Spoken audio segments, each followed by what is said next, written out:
Hello friends, तो आज की इस वीडियो में हम देखने वाले हैं कुछ इम्पॉर्टेंट मैथ्स के फॉर्मूले जो कि आप 8, 9, 10 सभी में ये सारे फॉर्मूला यूज़ करने वाले हो। बेसिकली ये जो वीडियो है ये मैंने 10th स्टैंडर्ड के लिए बनाया है कि ये सारे फॉर्मूले आपको पता होने चाहिए, और ये सभी फॉर्मूला जो मिक्सचर है 8, 9, 10 का।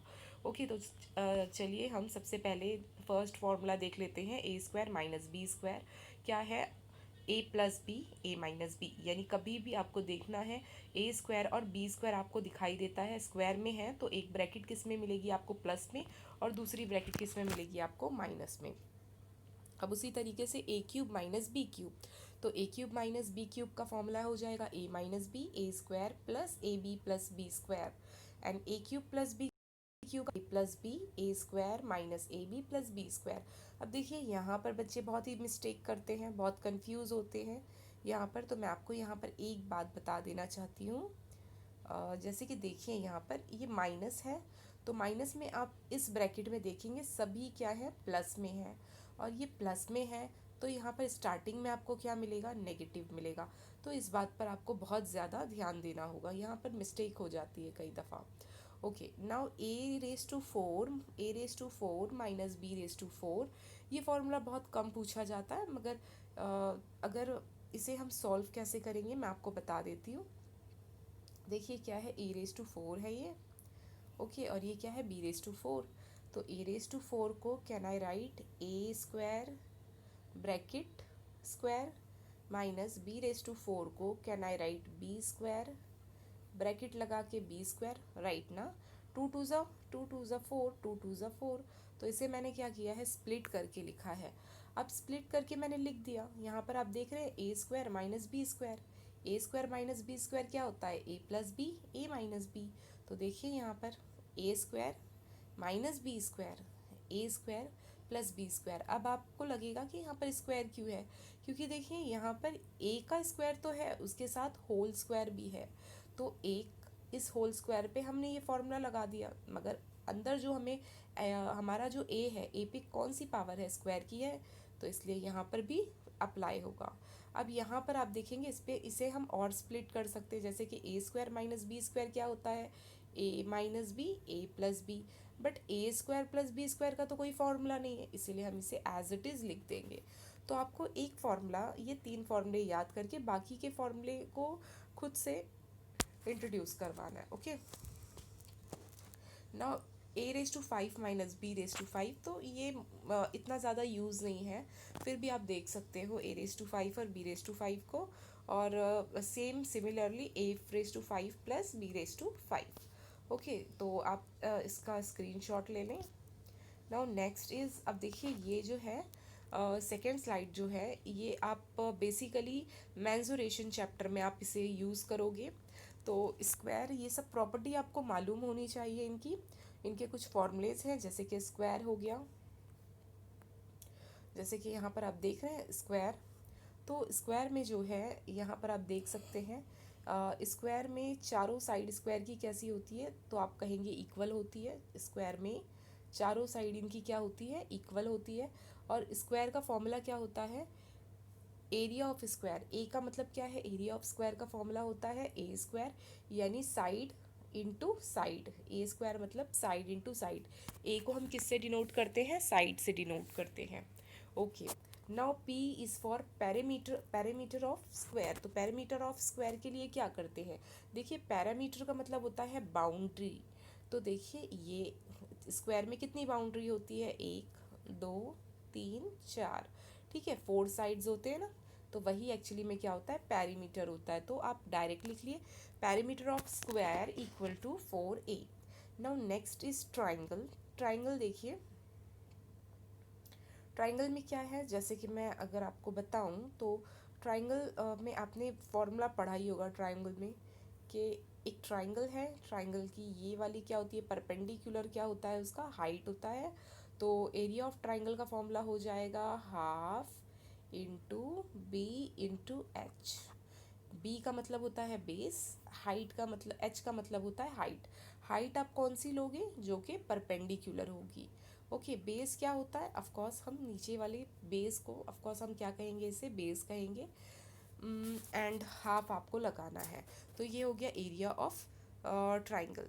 Now next is perimeter of a triangle. तो पेरीमीटर ऑफ ट्राइंगल में मैंने आपको बताया है बाउंड्री को हम क्या करते हैं, ऐड करते हैं। पेरीमीटर ऑफ ट्राइंगल में आप बाउंड्री को क्या करोगे, ऐड कर लोगे। तो A B plus B C plus A C, देख सकते हैं यहाँ पर आप area of triangle A B plus B C plus C A. Now circle, तो सर्कल का फॉर्मूला क्या होता है, सर्कल इज, पहले तो आपको मैं बता देती हूँ, ये सर्कल है, मिडल में क्या होता है, उसका सेंटर होता है। मिडल में क्या होता है, उसका सेंटर होता है। और सेंटर से लेके जो एक लाइन होगी जो टच करेगी सर्कल को, उसे आप क्या कहोगे, रेडियस कहोगे। और आपके सर्कल से लेके सर्कल को जो टच करती है, या सबसे बड़ा सेगमेंट आप इसे बोल सकते हैं, उसे आप क्या कहोगे, डायमीटर कहोगे। अंडरस्टूड।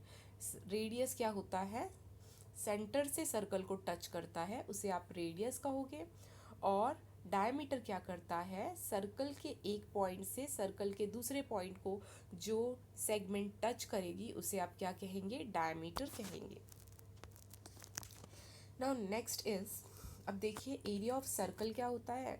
तो यहाँ पर बताया गया है कि area of circle is pi R square. क्या है, area of circle is pi R square. And circumference of the circle, ये आपने छोटी क्लास में पढ़ा है। सरकमफ्रेंस क्या होता है पता है, जैसे कि ट्राइंगल में, स्क्वायर में हम पेरीमीटर कहते हैं, वैसे ही हम सर्कल में क्या कहते हैं, सरकमफ्रेंस कहते हैं। क्या कहते हैं हम, सरकमफ्रेंस कहते हैं। और उसे हम किससे डिनोट करते हैं, सी इक्वल टू 2πr, ये 8th स्टैंडर्ड में आपने पढ़ा है। एंड ऑल्सो इसे मैं ऐसे भी लिख सकती हूँ, सी इक्वल टू पाई डी। ये दोनों ही फॉर्मूले किसके हैं, सरकमफ्रेंस ऑफ द सर्कल के हैं। Okay, now next is trapezoid. Trapezoid का जो एरिया का फॉर्मूला है यहाँ पर गिवन है। बी, वो क्या है, B1 यानी बेस 1, एंड B2 का मतलब होता है बेस 2। अब ये B1 B2 कहाँ है, तो डायग्राम में आप देख सकते हैं, ये बेस 1 है, ये बेस 2 है। आप चाहे तो इसे बेस 1 रखिए, इसको बेस 2 रख सकते हैं, एज योर विश।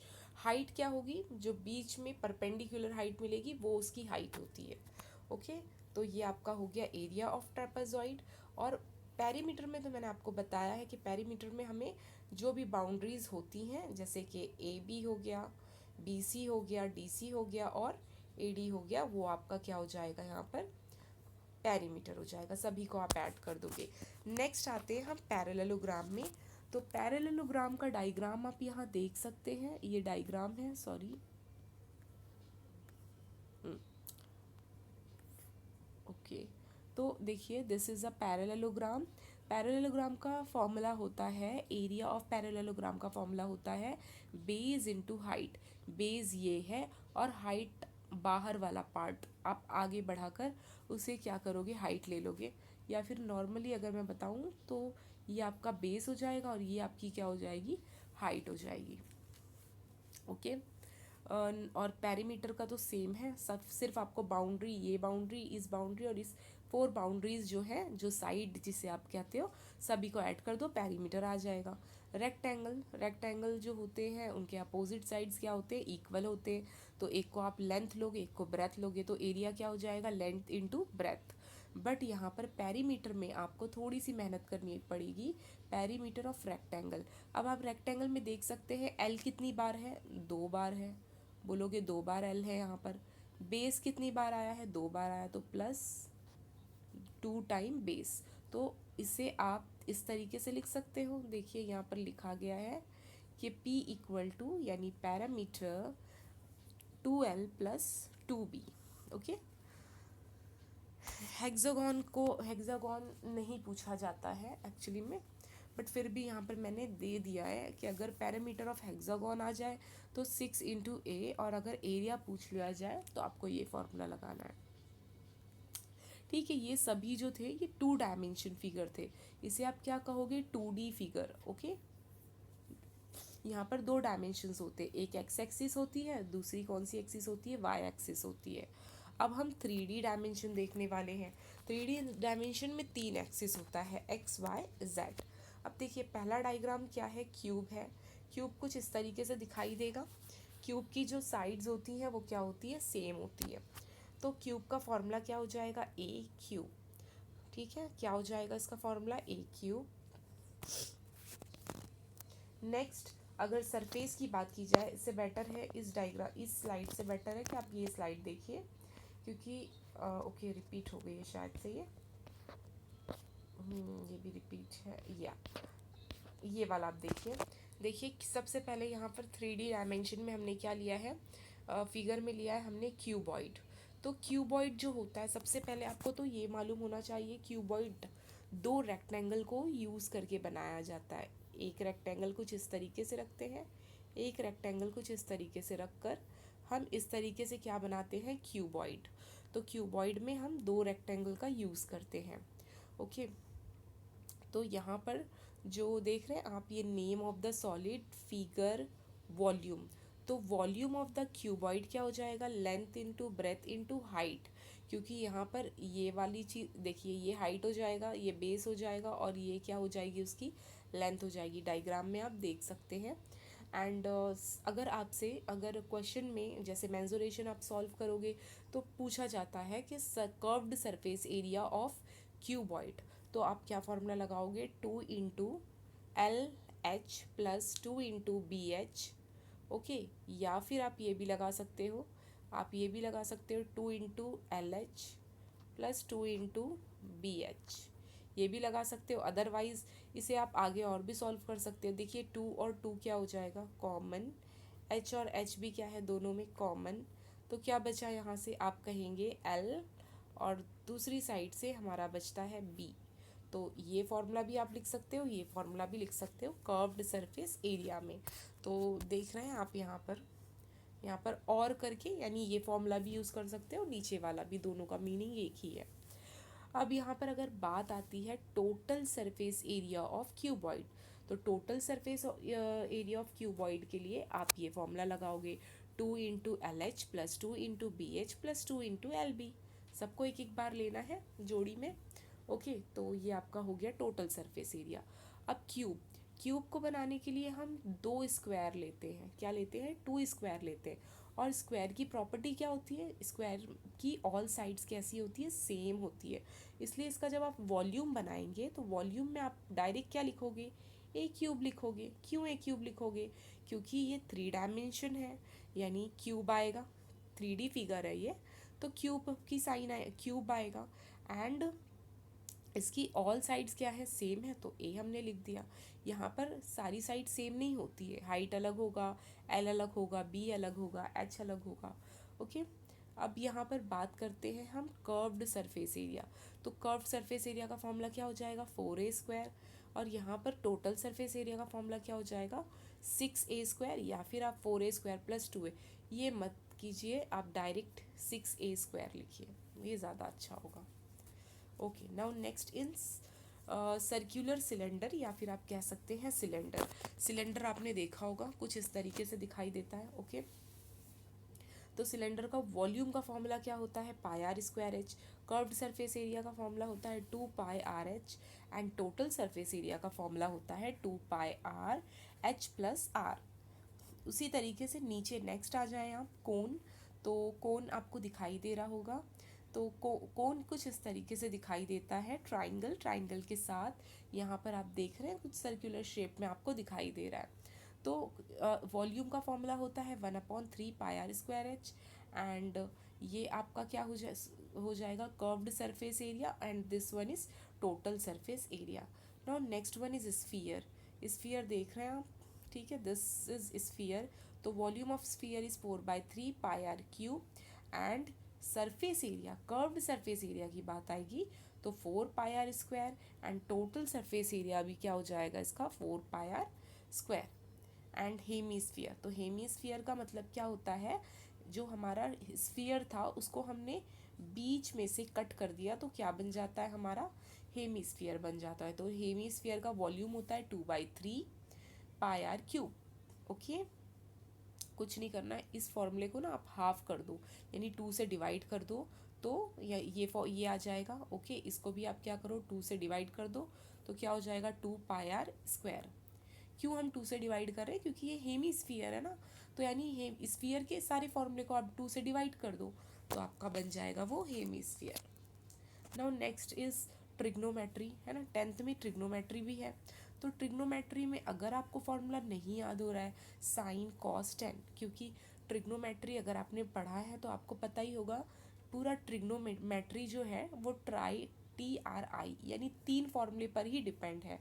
तो पहला जो आपका फॉर्मूला है वो आता है साइन, फिर कॉस एंड टेन। अब देखिए साइन का फॉर्मूला क्या है, अपोजिट अपॉन हाइपोटेनियस, कॉस का फॉर्मूला है adjacent upon hypotenuse and ten का फॉर्मूला है अपोजिट अपॉन एडजेसेंट। अगर आपको नहीं याद हो रहा है तो आप ये ट्रिक देख सकते हो। देखिए एस से होता है साइन, एस से क्या होता है साइन, तो साइन के फॉर्मूले में ऊपर क्या आ जाएगा अपोजिट और नीचे क्या आ जाएगा हाइपो। आई थिंक समझ में आ रहा होगा आपको। नेक्स्ट CAH, ये ट्रिक क्या बताती है, C फॉर कॉस। ओके, तो कॉस के फॉर्मूले में न्यूमरेटर में क्या होगा एडजेसेंट और डिनोमिनेटर में क्या होगा हाइपोटेनियस, देख सकते हैं आप यहाँ पर। उसी तरीके से TOA, तो यहाँ पर 10, T for 10, O for opposite and adjacent. Okay, तो इस तरीके से आप याद रख सकते हो। अब ये जो है ये एक डायग्राम है, जैसे कि आपने रियल नंबर्स पढ़े होंगे, नंबर्स अलग अलग टाइप्स के होते हैं।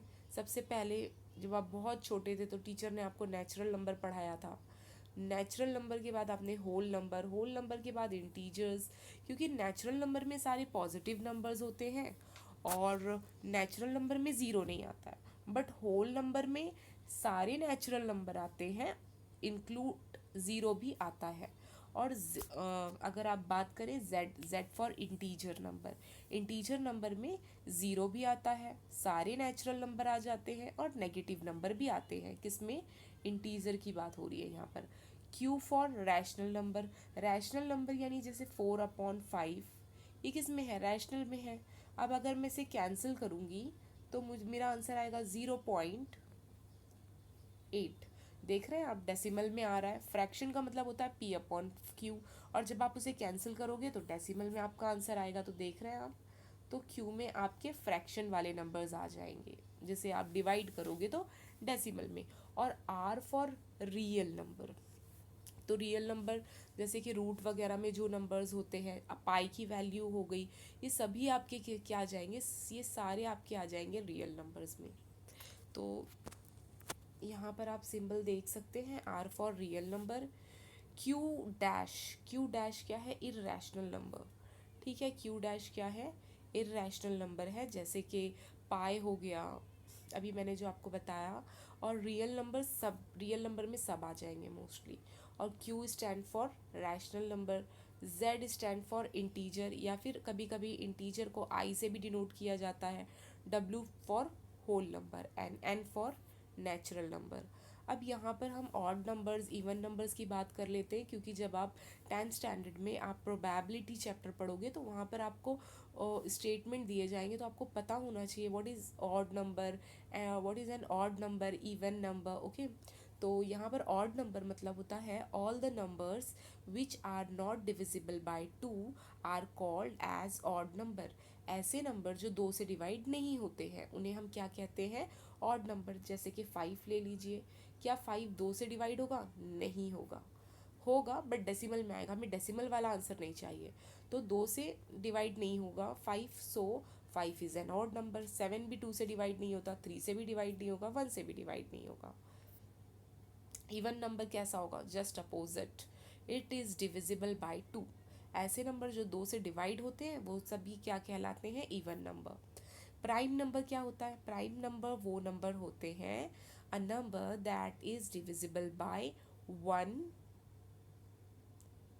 1 and itself is called as a prime number. ऐसे नंबर जो सिर्फ 1 से डिवाइड होते हैं और खुद अपने आप से डिवाइड होते हैं, जैसे कि आप 5 ले लीजिए, 5 1 से डिवाइड होगा, 1 1 ज़ा 1, 1 5 ज़ा 5, हाँ डिवाइड होता है, 1 से तो सारे नंबर डिवाइड करते हैं। और ये किससे डिवाइड होगा, और अगर मैं ये कहूँ कि 5 1 से, तो सारे नंबर्स 1 से डिवाइड होते हैं।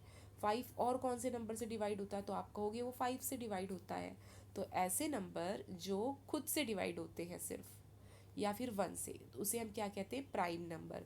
एंड प्राइम नंबर जो होता है वो 2 से स्टार्ट होता है, 1 से स्टार्ट नहीं होता है, ये भी याद रखना है आपको। तो प्राइम नंबर कहाँ से स्टार्ट होगा आपका, 2 3 5 7 11 13, ओके, सो ऑन। को प्राइम जो है, the number which have only one has the common factor. आप फैक्टर निकालते हो, तो फैक्टर में अगर आपका एक ही कॉमन फैक्टर आता है, only one as the common factor, तो वो आपके क्या कहलाते हैं, को प्राइम फैक्टर। जैसे कि यहाँ एग्जाम्पल आप देख सकते हैं 4 एंड 5, ठीक है। 4 को आप स्प्लिट करोगे 4 इंटू 1, और 5 को आप स्प्लिट करोगे तो क्या आएगा, 5 इंटू 1। आप देख रहे हैं 4 एंड 5 अनकॉमन है, क्या कॉमन है इसमें, तो आप कहेंगे 1। तो 1 कॉमन है, 4 एंड 5 का जब मैंने फैक्टर निकाला तो आंसर में क्या आ रहा है, 1, क्योंकि 1 दोनों में आता है। तो 4 एंड 5 क्या हो जाएगा, को प्राइम होगा। वैसे ही आप देख सकते हैं 3 और 8, अगर मैं 3 को और स्प्लिट करूँ तो क्या होगा, 3 इंटू 1 होगा फैक्टर अगर मैं निकालूँ तो। और अगर मैं 8 का फैक्टर निकालती हूँ तो 2 2 2 4 ज़ा 8, और 1 तो सभी में होता है ना, 1 तो आप ऑलवेज लिखते हो। तो यहाँ से 1 और यहाँ से 1, तो यानी 1 कॉमन फैक्टर है, तो इट इज़ अ को प्राइम। अब यहाँ पर ये चार्ट दिया गया है, क्योंकि आप मैथ्स में ना अलग अलग सिंबल यूज़ करते हो। ये सारे सिंबल्स की क्या है, ग्रीक अल्फ़ाबेट है। जैसे कि इसे आप alpha, beta, gamma, delta, epsilon, ठीक है, ये सारी चीज़ें तो अभी यूज़ नहीं है आपको। Alpha, beta, gamma, delta and theta, where is theta, हाँ थीटा, ये जो है आप, ये सारे सिंबल आप यूज़ करोगे। म्यू हो गया, लैम्बडा हो गया जो कि आप साइंस में यूज़ करते हो, पाई आप मैथ्स में यूज़ करते हो, ओमेगा भी आप फिज़िक्स में यूज़ करोगे। तो ये सब आपको 11 12 में मिलेगा, 10th के लिए सिर्फ इतना सफिशिएंट है। अब ट्रिग्नोमेट्री में आप ये टेबल देख सकते हो, तो यहाँ पर इस टेबल में साइन एक्स या साइन थीटा, आपकी बुक में साइन थीटा लिया है, मैंने एक्स लिया है, एंगल को मैंने एक्स सपोज किया है। तो आपको क्या करना है, ये टेबल भी याद रखने हैं। तो टेबल याद करने की ट्रिक तो सिंपल है, आप ये पहली लाइन को अच्छे से याद रखिए, फिर जस्ट आपको क्या करना है, फर्स्ट 1 इधर आ जाएगा, √3/2, 1/√2, and this one as it is, okay. तो ये बहुत इजी है। और 10 में आप क्या करोगे, साइन अपॉन कॉस को डिवाइड कर दो, कॉट क्या होगा, अपोजिट होगा, यानी कि 10 में जो, जैसे कि यहाँ इन्फिनिटी है तो ये इन्फिनिटी यहाँ आ जाएगा, √3 इस प्लेस को ले लेगा, 1 1 एज इट इज़, ये इस प्लेस को ले लेगा और ये इस प्लेस को ऑक्यूपाई कर लेगा, ओके। तो इस तरीके से आपको करना है, ठीक है। तो ये तो हमारा पार्ट 1 था फॉर्मूले का, और फिर हम नेक्स्ट पार्ट में मिलेंगे, पार्ट 2 में, ओके, थैंक यू।